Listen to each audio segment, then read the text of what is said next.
Bonjour et bienvenue dans mon journal de lecture. Aujourd'hui, La fracture de Charles Juliet. Fracture et autres textes, un livre paru en 2024 avec plusieurs textes de Charles Juliet. Il y en a 4 ou 5. Il y a La fracture donc, puis Souvenir d'une lointaine enfance, Le déclic et 2 lectures décisives. Une lecture particulière, celle d'Albert Camus, et puis Un adolescent ébloui, celle de Robert Margerie. Et donc ces textes-là sont réunis, rassemblés pour la première fois, nous dit la 4e de couverture, des textes qui nous font à nouveau rencontrer Charles Juliet, qu'on a déjà lu, que j'ai déjà lu, j'ai déjà fait pas mal de vidéos, notamment sur son journal et sur d'autres textes de lui, et on retrouve des éléments familiers, à la fois cette intimité qui se dit de cet homme qui, pendant longtemps, a été dans une situation extrêmement dure, une très grave dépression, et puis qui en est sorti par l'écriture, cette enfance, le lien avec sa mère, notamment ce livre qui est sans doute le livre le plus important de Charles Juliet, Lambeaux, et puis également l'enfant de troupe qu'il a été. Donc on retrouve cet homme-là avec des textes qui sont finalement assez différents les uns des autres. Le premier texte, La fracture, évoque l'enfance, évoque ce qu'a été le fait en tant qu'enfant de perdre sa mère biologique dans des conditions extrêmement terribles, alors même qu'il était un bébé. Mais il considère avec certains psychanalystes que justement c'est une marque qui est restée pour la suite de sa vie. Et puis il parle de sa nourrice. Et donc on retrouve une sorte de matrice de ce livre merveilleux qui s'appelle Lambeaux. Et puis ensuite on a Souvenir d'une lointaine enfance, où il évoque aussi à nouveau son enfance. Enfant, j'aimais déjà l'automne. J'aimais ces longues journées cotonneuses qui faisaient disparaître le monde environnant, un monde toujours chargé de menaces. Les bruits étaient amortis et on respirait un air humide. Sur la place du village, l'alambic répandait l'odeur des grappes et des raisins tirés de la chaudière. Quand nous sortions de l'école, nous sautions dans les tas qu'ils formaient et des pots de raisins brûlantes glissaient à l'intérieur des galoches. Il flottait l'odeur particulière de l'eau de vie. Je retrouvais cette odeur lorsqu'on m'en versait 2 gouttes sur un sucre un matin de grand froid, où le facteur venait se réchauffer un instant en acceptant un petit verre. Les jours inoubliables, je les vivais devant le pressoir des Thévenins, quand on pressait les grappes et qu'on entendait le jus glouglouter dans le baquet. À certains moments, on avançait et reculait, en poussant et tirant la longue barre de métal qui augmentait la pression sur les grappes. On entendait alors le bruit bref et métallique des clés qui, après être montées, retombaient dans les trous de la couronne, tournant lentement au-dessous d'elle. Ce bruit qui se propageait dans une partie du quartier, il résume pour moi la magie de ces journées. Si j'aimais l'automne, c'était aussi parce que je n'avais plus à garder mes vaches. Pendant plusieurs années, la nécessité de les mener paître matin et après-midi m'empêchait d'aller à l'école de Pâques à la Toussaint. Je restais donc 7 mois sans ouvrir livre ni cahier.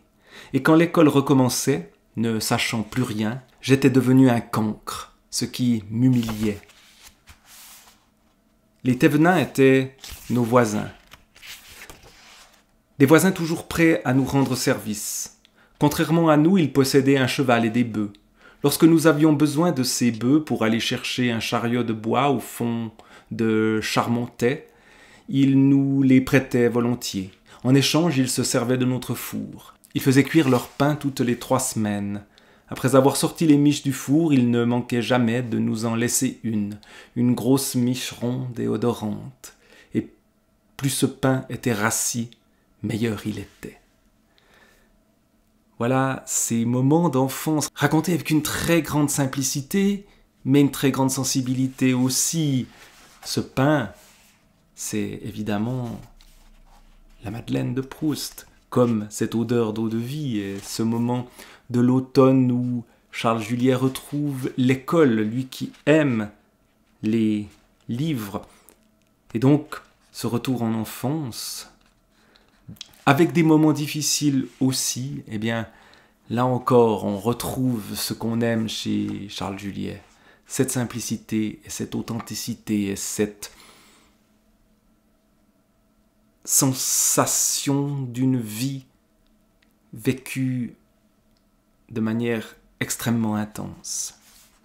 Et puis il y a un texte qui s'appelle Le Déclic. Et ce qui est un peu surprenant par rapport aux textes précédents, qui sont de nature autobiographique, comme beaucoup de ce que fait Charles Juliet, eh bien là c'est une fiction.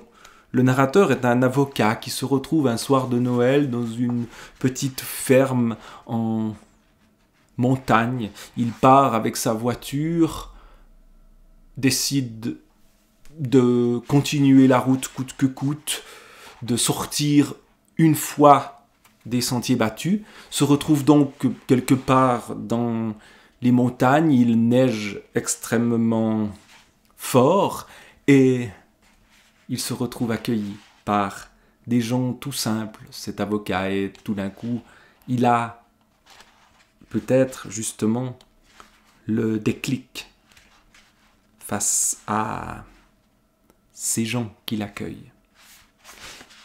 Et puis donc il y a la lecture. Charles Juliet évoque 2 lectures décisives.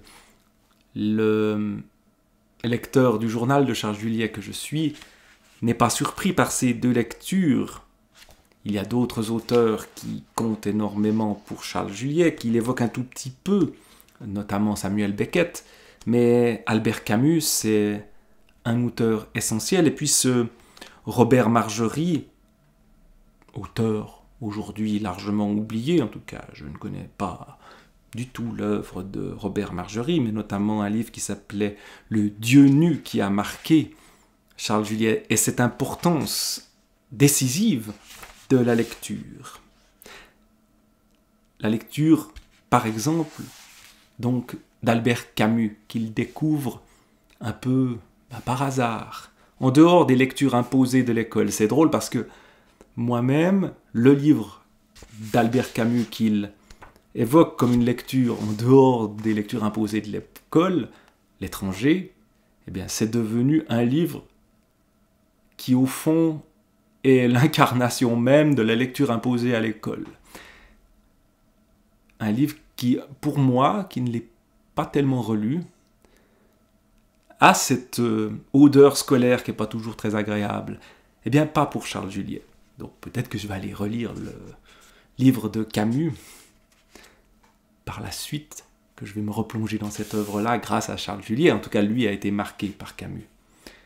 Il n'est guère possible d'analyser ce qui se passe en nous quand un livre nous chavire, nous laisse étourdis.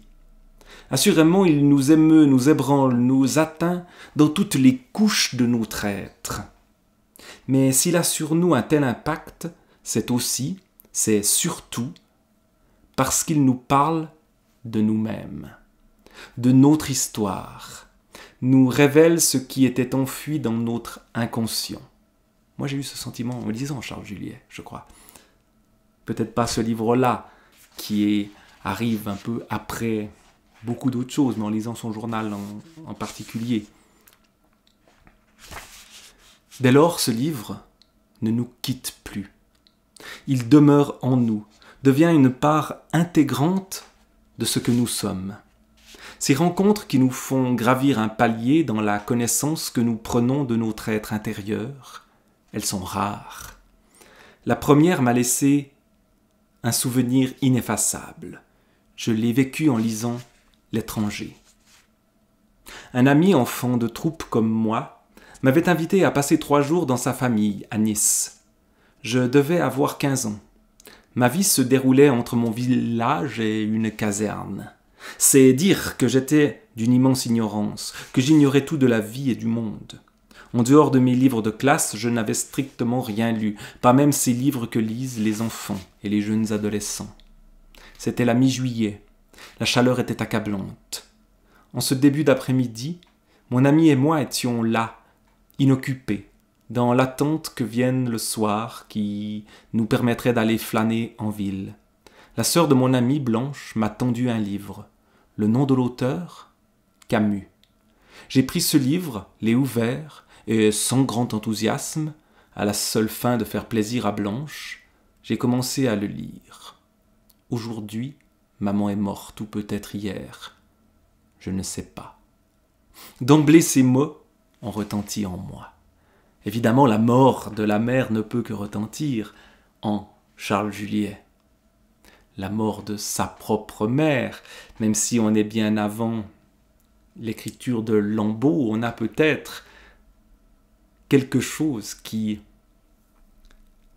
va susciter un déclic, pour employer un terme qui a donné son titre à un des autres textes de ce livre-là, bien des années après. Il y a quelque chose de Camus encore dans Lambeau de Juliet. D'emblée, ces mots ont retenti en moi. Tout comme cet homme qui racontait ce qu'il avait vécu, j'avais perdu une mère inconnue. J'avais 7 ans et ne savais rien d'elle. J'avais appris son existence en apprenant sa mort. J'ai continué ma lecture. J'ai remarqué que l'homme ne pleurait pas, n'éprouvait aucune émotion. J'étais choqué. L'homme a suivi le corbillard. Ensuite, un passage en italique, évidemment une citation de Camus. L'éclat du ciel était insoutenable. Je sentais le sang qui me battait aux tempes. Tout cela me troublait le regard et les idées. La terre couleur de sang qui roulait sur la bière de maman. Le souvenir des obsèques de ma mère m'est revenu. On voit bien comme il prend la matière du livre, du roman de Camus, pour la ramener à sa propre expérience, parce qu'il y a de dialogue entre cette maman qui meurt dans L'étranger de Camus et cette maman qui est morte dans la vie de Charles Juliet. Donc le souvenir des obsèques de ma mère m'est revenu. C'était un jour d'été, une chaleur caniculaire. Pour la première fois dans un village inconnu, j'avais rencontré mon père, ma sœur et mes 2 frères. Personne ne m'a parlé. J'étais dans un état de stupeur. Je ne ressentais aucun chagrin. La petite église, les pleurs des femmes. Ce je ne ressentais aucun chagrin, c'est aussi l'attitude de l'étranger dans le livre de Camus. Le cimetière était à l'écart du village. Quand nous sommes arrivés près de la batteuse, son ronflement a cessé, et leurs casquettes à la main, les hommes se sont inclinés tandis que passait le corbillard, suivi de son maigre cortège. Près de la tombe, j'aurais voulu voir le visage de celle qui n'était plus. Dernier souvenir de cet instant, le bruit sourd et sinistre des mottes frappant le bois du cercueil. J'ai poursuivi ma lecture. Je voulais savoir qui était cet homme, je désirais qu'il me parle de sa mère, mais submergé par l'émotion, je ne parvenais pas à suivre cette histoire. Quand j'ai fermé le livre, j'étais dans un état second. À la fois occupé à comprendre ce que je venais de lire et tourné vers mon enfance, aux prises avec les questions que me posait la mort de ma mère. Après cette lecture de L'étranger, il y eut l'éblouissement de Noces. Après la lecture de Noces, il y eut le choc de L'homme révolté, une lecture opaque, tâtonnante. J'étais encore d'une grande ignorance. Les noms des écrivains, philosophes et révolutionnaires dont il était question ne signifiaient rien pour moi. Mais on me parlait de révolte, et ce mot résonnait en moi. J'étais encore enfant de troupe, et parfois mes bouffées de révolte me secouaient. Une révolte contenue, clandestine, d'autant plus douloureuse. Lire cet essai m'a fait grand bien. Se révolter n'avait rien de condamnable. Mieux, se révolter pouvait être légitime. Et Charles Juliet quittera l'armée. Il choisira de devenir écrivain, même si ce sera extrêmement difficile.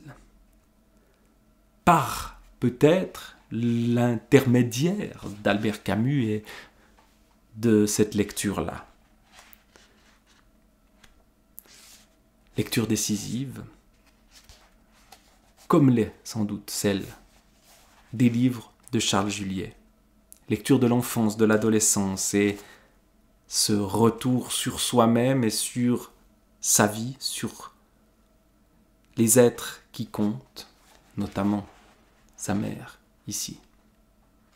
Et toujours dans un humanisme, une humanité qui est extrêmement chaleureuse et fraternelle. C'est ce que raconte cette rencontre aussi dans un petit village de montagne, dans cette histoire du déclic, ce récit de fiction au milieu de récits plus autobiographiques. Encore une fois, un certain éblouissement à la lecture, si simple et si belle, de Charles Juliet, La fracture et autres textes.